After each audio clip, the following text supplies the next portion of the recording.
Operation Flashpoint is all about the journey. If you take vehicles and games for granted, then I pity you. Here, travel back in time with me.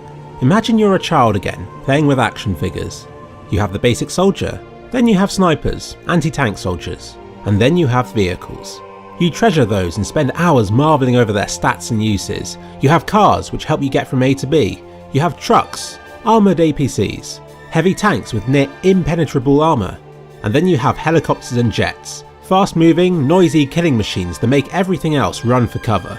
Playing Operation Flashpoint for the first time makes adults turn into children and children into something else. Military geniuses, perhaps. You've got to understand that back in the day, most games consisted of linear, scripted worlds and on-rails action sequences. Over time, I'm sure that things would have gradually improved, but Operation Flashpoint skipped all of that by providing a genuinely revolutionary leap. It gave us a completely open-ended world, with large armies, jeeps, tanks, boats, helicopters and planes. Weather would change dynamically, and the sun followed a 24-hour cycle that would change depending on the time of year. Number plates randomly generated, and the church tower's clocks were all out by a couple of seconds, all for the sake of realism. It modelled the speed of sound. Bullets would often kill instantly, and waves would lap the shores. All of this at once, in a single fully 3D game. That sort of detail would be touted in modern games, let alone one released in 2001. And it did it with style. Set in an alternate reality where the Cold War gets a bit hotter, Operation Flashpoint includes a long, difficult and memorable campaign that nicely showcases and teaches new players the gameplay mechanics. I personally found the combat far too difficult and scary when I first played the game. I'd fear every encounter, since one stray shot could very easily kill you. I'd often survive by the skin of my teeth, perhaps dragging my useless shot-at body miles at the pace of a snail, then would enjoy the long, drawn-out mission briefings. The earlier missions had many scripted conversations where you could overhear other soldiers talking to each other, and there was a lot of dull driving about. Back then I savoured every second of it. It was as close to war as I ever wanted to get, knowing that the enemies were indeed out there, scouring the hills and valleys for us, while I was back in the camp with my friends. What if they went off script and came to get us? Would we be able to resist them? Back then, all those thoughts were churning in my mind when playing, while now I skip any moment of silence, playing it for the combat alone. I miss the patience and excitement I experienced back then, and pity anybody who hasn't been able to appreciate it for those small details that set it apart. I never played multiplayer back at the time due to my slow internet and lack of skill, but have since ventured onto servers with a friend. Even after all these years, there are servers with people playing. It's surreal to join an ancient game and to see the beautiful manoeuvres that today's players can pull off in game. The custom maps vary from really bad to really hard, but they're memorable nonetheless. And then there's the editor, a seemingly simple mission creator with surprisingly large capabilities. I dare not count the number of hours I spent placing different units into different bits of the level.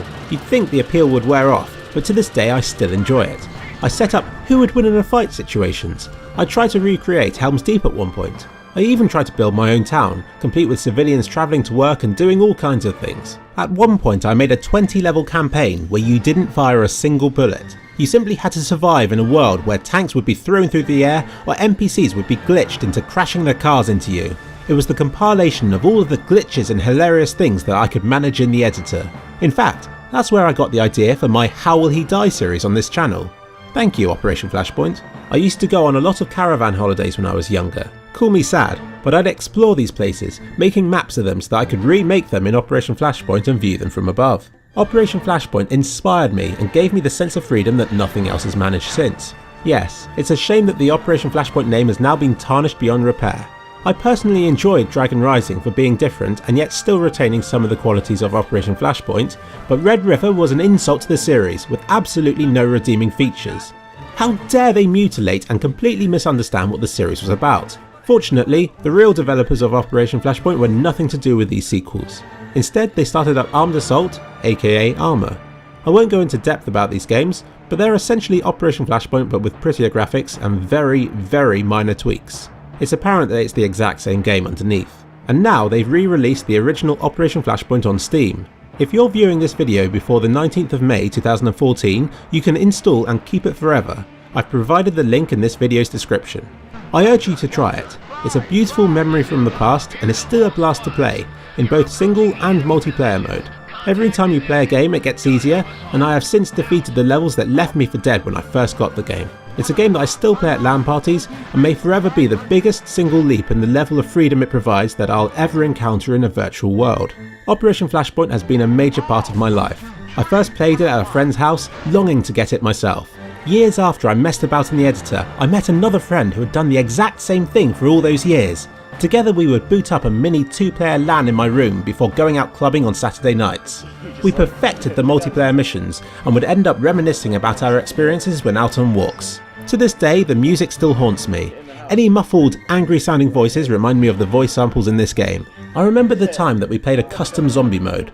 I planted a satchel charge and set the timer to 30 seconds before hiding in a shrub with my friend, only for the explosive to blow just as our third guy caught up. That alone ranks among the most hilarious things ever to have happened in a computer game to me. It's things like that that define a game. I understand that you won't have memories such as these to fall back on. Perhaps for you the game is a lifeless shell. I urge you to load it up with a friend and to join an empty co-op server. You'll spend a lot of time driving about, and you'll die. A lot. But it's never been about the destination now, has it? Oh my god! Were you recording that? Yeah! Did you record that? Oh man, that's amazing.